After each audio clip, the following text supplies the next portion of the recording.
दें। और सबसे पहले तो मैं ये कहना चाहता हूँ, ये हो क्या रहा है, ये क्या चल रहा है? लॉ एंड ऑर्डर कहाँ चला गया? ये क्या कानून व्यवस्था है? आप देखो, पहले हम सुना करते थे जब छोटे थे, कुछ ज्यादा छोटे भी नहीं थे। अभी अभी जो ये जो अपराध बढ़ रहा है, पहले हम सुना करते थे कि यूपी बिहार में क्राइम होता है, वहां पे ऐसे मर्डर होते हैं, वहां पे ऐसी हत्याएं होती है, मतलब उन राज्यों का नाम आया करता था। वो भी कभी कभी जैसे प्रमुखता से कभी अखबार में आ गया, कभी टेलीविजन पे आ गया। अब हर गली गली मोहल्ले मोहल्ले में मर्डर होने लग गए। ये विषय कोई राजनीति का विषय नहीं है, और मुझे कोई चर्चा विचर्चा का विषय नहीं बनना है अपने आप को। और कोई इस पे राजनीति करे तो वो स्वयं की मर्जी। बाकी इस विषय को जनता को भी गहरा मंथन करना चाहिए। जो जनप्रतिनिधि है उनको विशेष तौर से गहरा मंथन करना चाहिए। और ब्यूरोक्रेट शासन के अधीन चलता है, प्रशासन के अधीन शासन के अधीन चलता है। तो शासन को चाहिए कि वो ब्यूरोक्रेट्स को कैसे चलाए, उनकी जिम्मेदारियां तय करे, अपराध को कम करे। अब पिछले 10-15 दिन में ये दो बड़े बड़े हत्याकांड आपने देखे। जैसे एक तो ये दशरथ हत्याकांड, अभी भाई जगदीश सिंह का कल रात को ही ये हत्याकांड हो गया। अब क्या मतलब, हत्यारों को, अपराधियों को कोई भय ही नहीं। पुलिस का ये स्लोगन हुआ करता है, आम जन में विश्वास, अपराधियों में भय। ये एक पुलिस का स्लोगन हुआ करता था। अब आम जन में तो भय का माहौल हो गया है, और अपराधियों में मतलब एकदम हौसले बुलंद हो गए हैं उनके। कोई डर नहीं है उनको, किसी भी कोई सा भी कृत्य कर रहा है कोई अपराधी, मर्डर से लेके बलात्कार, कितने आए दिन रोज नए नए मामले सामने आ रहे हैं। मतलब कानून व्यवस्था चरमरा सी गई है। किसी का भी राज हो, किसी का भी शासन हो कि अब कोई कहता है राजनीति, मैं तो कह रहा हूँ राजनीति क्यों नहीं करनी चाहिए। जो राजनीति में है, जो राजनीति चला रहे हैं, जिनका अभी शासन है, उनको ये जिम्मेदारी लेनी चाहिए कि ये कानून व्यवस्था क्यों बिगड़ रही है। हमारे यहाँ के जो जनप्रतिनिधि है, उनको हमारी जिम्मेदारी लेनी चाहिए कि ये कानून व्यवस्था वो सुधारने का प्रयास करें। जहाँ अच्छे से अच्छे यहाँ पे अफसर लगाए, अच्छी से अच्छी टीमें बनाए। हो क्या रहा है, किसी अपराधी में किसी तरह का कोई भय नहीं है। आज भाई दशरथ हत्याकांड को लेकर जो पिछले 2-3 दिनों ने जो उनके परिजनों ने और ग्रामीण ने जो धरना दिया था, धरना देने के बाद प्रशासन से शांतिपूर्ण वार्ता के बाद किसी भी ग्रामीण ने किसी भी तरीके से, कोई गलत तरीके से धरना प्रदर्शन नहीं किया। संविधान और कानून में रहते हुए उन्होंने धरना प्रदर्शन किया। और आपने सर धरना प्रदर्शन करने में पूरा रोड को जाम भी किया था सर उस पर। रोड जाम करना है जो आज से नहीं हुआ है, ये बरसों से होते आ रहे हैं। ये रोड जाम कोई हमने पहली बार, देश आजाद होने के बाद में हमने कोई पहली बार रोड जाम नहीं किया है। अगर मैं उसकी लिस्ट बनाऊंगा तो 2 दिन 5 दिन लग जाएंगे सुनाते सुनाते। प्रधानमंत्री से लेके वार्ड तक आदमी को लोकतंत्र में सबको अधिकार है अपने हक मांगने का। हक नहीं मिला, इसलिए हक मांगने के लिए तरीका करना पड़ा। अगर 10 दिन पहले ही हक मिल जाता या न्याय मिल जाता तो हमें धरना प्रदर्शन करने की क्यों जरूरत पड़ती। अगर 2 दिन में, 1 दिन में वो मिस्ट्री सुलझ जाती तो हमें धरना प्रदर्शन करने की क्यों जरूरत पड़ती। तो कानून भी अपनी जिम्मेदारी समझे, प्रशासन भी अपनी जिम्मेदारी समझेगी। हमने धरना प्रदर्शन किया था तो जनता के न्याय के लिए किया था, किसी कोई राजनीति के लिए वहां कोई राजनीति का मंच नहीं था वहां पर। सर आप और अब और एक बात सुनिए, और कल खबर आई कि मेरे साथ 34 नामजद और 150 अन्य आदमियों पर मुकदमे दर्ज कर दिए। मैं आपसे कहना चाहता हूँ, ये जैसा कि कल डिप्टी साहब और सगरेव गांव के सभी ग्रामवासी और मैं भी वहां पे मौजूद था, 2-3 घंटा तक डिप्टी साहब वहीं पे थे। जो भी वो उनके जांच का विषय था वो जांच कर रहे थे। उस वक्त तक हमें किसी तरह की कोई सूचना नहीं थी। डिप्टी साहब गए और हम परिजन के यहाँ जब बैठे तब तो किसी ने मोबाइल पे बताया कि इस तरह से ये इतने इतने नाम है और इतने इतने मुकदमे दर्ज हो गए। अब दर्ज होने के बाद में ग्रामीणों में आपको पता है कि भाई ग्रामवासी उस चीज को नहीं समझ पाते, और हमारे साथ कितना बड़ा छल कपट धोखा किया। डिप्टी साहब स्वयं यहाँ पर मौजूद थे पर उन्होंने हमें नहीं बताया। और जो दीवान उन्होंने हमारी मौजूदगी में जो दीवान को लगाया, उन्होंने ही वो रिपोर्ट बनाई है, उन्होंने हमें नहीं बताया। अब हमारे ऊपर किस चीज के मुकदमे, जब शांतिपूर्ण हमसे बात कर ली, कानून के दायरे में रह के कानून को हम बारंबार प्रणाम करके हमने जो भी उनके सामने काम किया, उसके बावजूद 150 आदमी पे मुकदमे दर्ज करना ये कोई छोटी मोटी बात नहीं है। ये क्या हो रहा है, इसमें राजनीति हो रही है, ये क्या हो रहा है, मुकदमे क्यों दर्ज कराए। अगर कल ग्रामीण अगर उत्तेजित हो गए तो उनको संभालना बहुत बहुत बहुत गंभीर विषय हो जाएगा। रोड को जाम करना भी एक कानूनी अपराध है सर।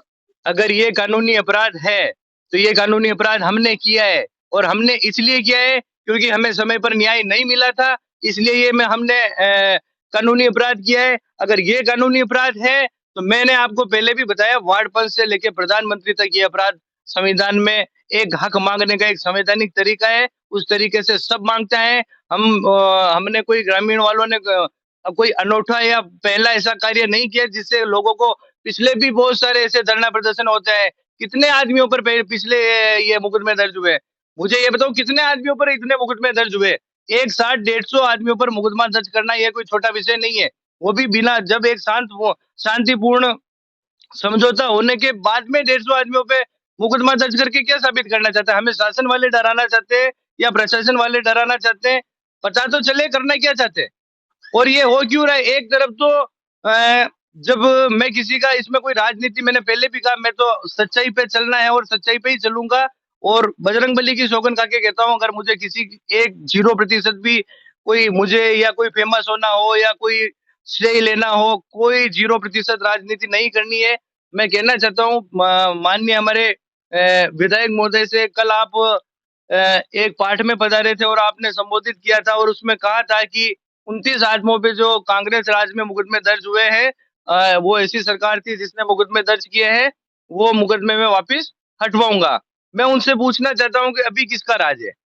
मैं स्वयं पूर्व जिला मंत्री, भाजपा युवा मोर्चा से जिला मंत्री भीलवाड़ा से रहा हुआ हूं, पर सत्य की बात करने के लिए मुझे किसी से कोई भय नहीं है, कोई डर नहीं है, क्योंकि सत्य कहने में किसी से नहीं डरना चाहिए। और 29 आदमियों की अच्छी बात है, वो सब हमारे भाई है, मुकदमे अति शीघ्र, क्योंकि वो भी न्याय के लिए लड़े। इस वो मामले भी को न्याय लेकर के लिए, न्याय के लिए लड़े सर, शॉर्टकट में बताइए सर। वो गढ़ वाले प्रकरण में लड़े थे, वो न्याय के लिए लड़े थे, उनके ऊपर भी गलत मुकदमे दर्ज हुए और वो आज भी मुकदमे हैं। वो तो वापस लेने चाहिए ही चाहिए, बहुत अच्छी बात है। लेकिन हमारे ऊपर 150 मुकदमे दर्ज करवा कर क्या साबित करना चाहते हो? अब किसका राज है? उस टाइम तो कांग्रेस का राज था, अब किसका राज है?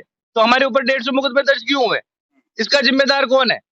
150 मुकदमे दर्ज कराना कोई छोटी मोटी बात नहीं है। आप इससे क्या साबित करना चाहते हो? किसने किए, क्यों किए? हमें कोई बताए तो सही, समझाए तो सही, भाई हो क्या रहा है। सर उस वक्त जब धरना प्रदर्शन चल रहा था आपका, तो सोशल मीडिया के माध्यम से खबर लगी कि लालूलाल पिथला जो वर्तमान में विधायक है साड़ा विधानसभा के, वो ग्राम बुराना में आए थे। तो इस संबंध में क्या कहना चाहेंगे आप? मेरी बात सुनिए, सभी ग्रामवासी वहां पे धरना कर रहे थे और न्याय मांग, भाई दशरथ को हत्याकांड को लेकर न्याय मांगने के लिए वहां बैठे थे। कोई हिंसा का रूप धारण करके नहीं बैठा था, अपनी सभ्यता में और कानून के दायरे में बैठा था। अब ऐसा सुनने में आया है कि कोई बोराना पीतले जी किसी कार्यक्रम में आके गए। मैं तो ये कह रहा हूँ, वो विकसित भारत संकल्प यात्रा बहुत अच्छी बात है। हम सब उसके सहयोगी बने, मैं यही चाहता हूँ, और सबको अधिक से अधिक बताएं, माननीय मोदी जी की योजनाओं का अच्छे से विस्तार करना चाहिए, बहुत अच्छी बात है। लेकिन एक, उनसे चंद 1 किलोमीटर 2 किलोमीटर एक अकाल मौत हुए परिजन बैठे हैं और ग्रामीण बैठे हैं, सैकड़ों की तादाद में महिलाएं बैठी है, मातृशक्ति बैठी है। आप आकर उनको एक उचित आश्वासन देते, आप आकर उनसे कुछ भी बात करते, तो जो भी धरने पे आदमी बैठे थे, जो भी परिजन थे, वो आपसे संतुष्ट थे, क्योंकि वो भी आप ही का परिवार है, वो भी आप ही की जिम्मेदारी है। आप चाहे हमसे भागना चाहो, पर हम आपसे नहीं भागेंगे, क्योंकि आप हमारे भी विधायक हो, आप सबके विधायक हो। हम 2,50,000 53,000 मतदाता के अंदर हम भी आते हैं। हमारा भी है कि आपसे हर चीज न्याय की गुहार हम या तो जनप्रतिनिधि से करेंगे या प्रशासन से करेंगे। तो हम आपसे गुहार नहीं करेंगे तो किससे करेंगे? तो आपको मौके पर आना चाहिए, आपसे बात करनी चाहिए। और अभी तो हाल ही में जो हमारे ऊपर मुकदमे दर्ज हुए हैं, उसको लेकर गांव में एक बहुत गंभीर थोड़ा विषय, चर्चा का विषय बन गया है, क्योंकि अब गांव वालों को एक उल्टा संकेत मिलने लगी, भाई हमने जब सच्चे सच्चे जैसा वो कह रहे हैं वैसा हम करते जा रहे हैं, तो हमारे साथ में इतना गलत क्यों हुआ? अब ये जैसे भी करके प्रशासन गांव वालों को संतुष्ट करे। मैं तो हाथ जोड़ के विनम्र अपील करता हूं शासन प्रशासन से, हमारे जनप्रतिनिधि साहब से, हमारे विधायक साहब से, कि आप हमारे गांव वालों को, हमारे क्या, आपके विधानसभा का ही आपका गांव है, मैं तो वहां का उस पंचायत का भी नहीं हूँ, और मैं तो एक, मेरी मानवता के नाते उनका साथ दे रहा हूँ। और हमारे लिए आप सबसे महत्वपूर्ण है, आप आके उस परिवार को, गांव वालों को आप संतुष्ट करें। और जो ये फर्जी मुकदमे दर्ज किए हैं, उसके बारे में भी आप थोड़ा डिटेल से बताएं। मेरी यही प्रशासन से और नहीं शासन से सर, मांग जैसा करता हूँ। कि मैंने कहा ना सर, मैंने 1 जनवरी से बालाजी के मंदिर में सच्चे हृदय से, चाहे लोगों को मजाक लगेगा, हंसी मजाक लगेगा, लोग मेरी मजाक उड़ाएंगे, कुछ भी करेंगे, मुझे उससे फर्क नहीं पड़ता है। अपने को सत्य चलने में, अगर सामने कोई भी हो तो डरने की जरूरत नहीं है। और अगर आप गलत पे हो और असत्य पे हो तो सामने चाहे गरीब का बेटा भी हो उसके सामने आप मुर्गा बन जाओ। ये मैंने सबक लिया है, इस पे चलना है मुझे। बाकी ना तो मुझे किसी राजनीति से लेना देना है, ना किसी से कोई, अगर राजनीति से अगर मैं मेरे को लेना देना होता तो ऐसा नहीं है कि मैं विधायक महोदय के अलावा मैं किसी को नहीं जानता हूँ, मैं भी किसी को जानता होता, मैं आगे कुछ बात करता, कुछ करता, पर मैं इस राजनीति में इस मामले को नहीं घसीटना चाहता। जो हमारे जनप्रतिनिधि हैं, वो आके संतुष्ट करे, उनका कर्तव्य है ये। हम्म। बस इतनी सी बात है। अच्छा, तो जनता को क्या संदेश देना चाहोगे सर सगरे और साड़ा विधानसभा की? हमारा मैं संदेश देने वाला कोई नहीं होता हूँ, मेरी इतनी औकात नहीं है मैं किसी को संदेश दूं। मेरा तो एक छोटे भाई अरिहंत का हाथ जोड़ के सभी के चरणों में प्रणाम स्वीकार करें। और आज मकर संक्रांति है, उसकी बहुत बहुत आपको बधाई, आपको शुभकामनाएं। और ये जो कानून व्यवस्था जैसा कि मैंने पहले बताया जो बिल्कुल चरमरा गई है, उस पर जनप्रतिनिधि को, प्रशासन को, इनको तो सोचना है ही है, पर हम सब लोगों को भी सोचना होगा कि आखिर हो क्या रहा है। ये मतलब ठक ठक ठक ठक जैसे ऐसे किडनैप हो रहे हैं, ऐसे मर्डर हो रहे हैं, जैसे कि कोई मतलब मजाक बना दिया हो।